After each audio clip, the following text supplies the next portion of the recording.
Hey guys, Dave from Nerdarchy. 4 nerds, by nerds, hang out with this nerd. Ted? And today we have a GM 911 where sometimes your player is a teifling, but he feels more like a dragonborn.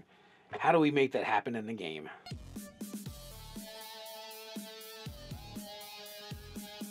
So we have a GM 911 from Joe M. The post will actually be in the description below. You guys can go check that out. As well, if you have your own GM 911s, you can send them to nerdarchy@gmail.com. That is the best place to send them. You can also send any viewer suggestions you might have there as well. It's the best place for us to kind of get to them. So he's got a character, he's got a player that is their character. They're playing a teifling, draconic sorcerer, and they're RPing like the whole torn between two worlds. You know, they have the draconic bloodline ancestry. They're teifling, so that means there's some infernal demonic stuff going on. And you know they're role playing it as they're being torn between these two things.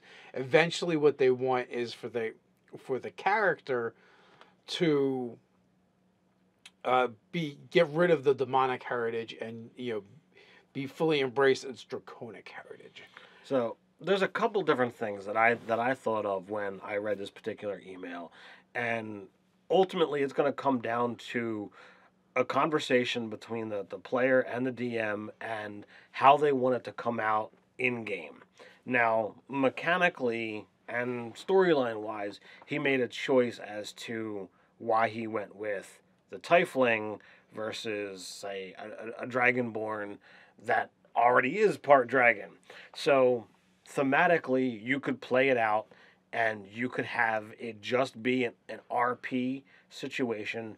And as he gains levels, he undergoes challenges and things that happen. And eventually, he rids himself of that secondary voice without actually having any mechanical changes to what's written on his character sheet. Additionally, you could go with the same, trials and tribulations of, oh my God, I'm being torn apart. And you could literally have his race change to pure human or dragonborn to fit more with the draconic background. And he has literally physically altered himself to fit more with what he feels is the proper view.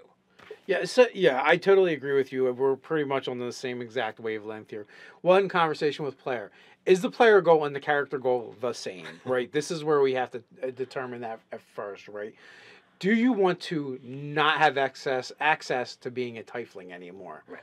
Because that's also very important. So I was also thinking the same exact thing. And later on, you can totally Galvatron the character where they get remade and restructured and become a Dragonborn.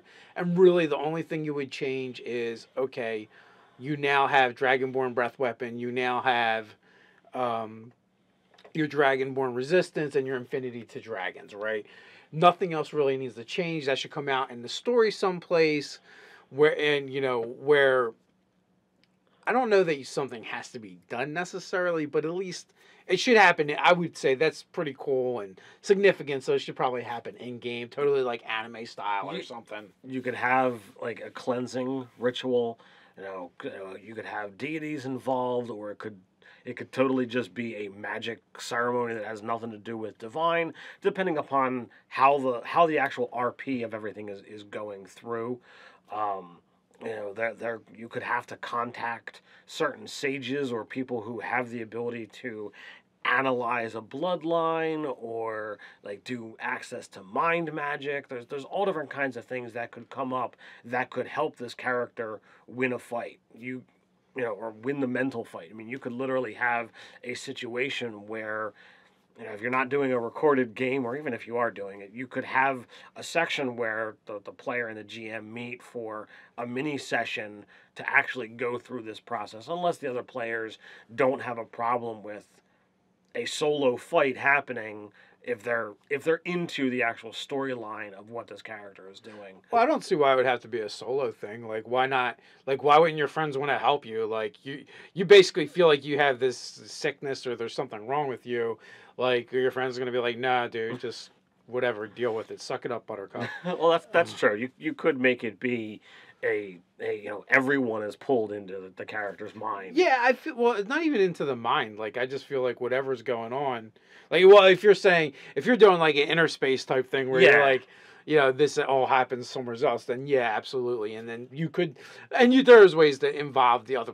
How many times does it happen in comic books, movies, everything? That's true. So there's definitely a way that this could be done, going with that route. But the other thing is, you could just make it a quest where everyone is working towards the same goal. It just so happens it is the cure the person of being a tiefling, because it is weird in the sense that literally that's just what they are. There's nothing wrong with them, and like it's all role playing stuff where you're going, well, I'm torn between two worlds. But the truth of the matter is, you're not really, because you just chosen to make that part of your character. Right, but that is the player's choice in the situation, whereas the character, that is what they feel. They look at the situation where they see, okay, well, I've got this and I've got this, and I don't really feel at this point in time that I belong to either because I'm being pulled this way and that. And as the story progresses, he wants to be more on this side, but this side keeps pulling him back towards the middle. Well, sure, but look at it another way, right? You're a half-orc, but you're like, I don't want to be a half-orc anymore. I want to be orc, or I want to be human. How do you do that? You really can't, right? Yeah, that's true. So that's what I'm saying. Now, for story purposes, I'm not saying like you're literally going to be a transformation. You're really trying to take your character and make him another race or her another race. Nothing wrong with it. Totally cool. But I just feel like it should be kind of involved, because what you're trying to do is a big deal. And then there's also the aspects of, does that player still want to access tiefling abilities, or do they want a new suite of abilities? And we don't have to hash it out now. No. I'm just saying, like, you can literally just change that character and make them look human or draconic, and they could literally nothing on the character sheet change. Right. Well, what I was also saying is that it could literally be that he wishes to just silence the demonic voices in his head, and you could still have the same kind of progression, but all it is you eventually have to go and battle in some way, shape, or form that demonic voice, and once it's silenced, once it's been defeated, it's done. What about just sitting on a couch and spending a lot of money with a good therapist? You can kind of like work it out. It's all in your head. Really, there's no voices at all. Also, I like the idea of like right, you like cleanse the demonic influence and blood and heritage from the character, right? What happens to that? Like, I would totally bring that back later on as a villain. Oh, absolutely. Like it's kind of like the evil Bob in Dresden Files. Yeah. Exactly. So, well, not really, because evil Bob is really actual Bob, with brain surgery. But it's the same. It's the same possibility. A section of what Bob was carved off and left into the ether, and well, it comes back as I'm a bad guy. I think we have a different understanding of how that actually worked. But I feel like it was the same person, but they like rewrote him. Like, and when this is totally going off topic. If you're a Dresden fan, you might be into it, but otherwise not. But literally, like they changed whatever they did to him, changed his personality. And when that other thing was done, they basically reverted him back to who he actually was.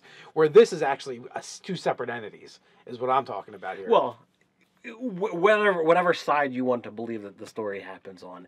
In this player's example, he wants to carve out this extra personality, extra part of voice in his head, and he succeeds, he wins. Well, then you turn that into a much more powerful villain. Some kind of demon wraith or demon mind wraith or something. That the party can face again later as much more powerful and fun, and you have it begin mucking with stuff to totally mess with this guy. If you're going with Dresden, I feel like Lash would be closer than Bob. Okay. To the scenario. Okay, I see that. So if you guys want to create an awesome Denarian, well, if this DM wants to create an awesome Denarian adversary, pseudo-adversary for the players, this would be a great way to do it. It would turn into its own story. It'd be kind of cool.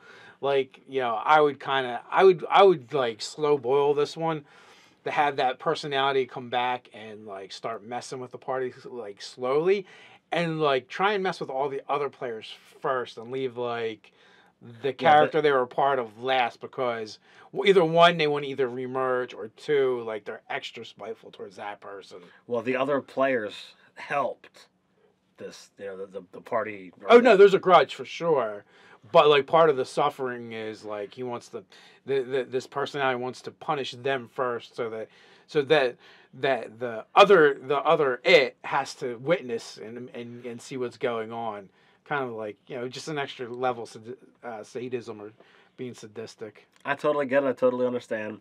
So, what do you guys think? Do you have any other advice for Joe M?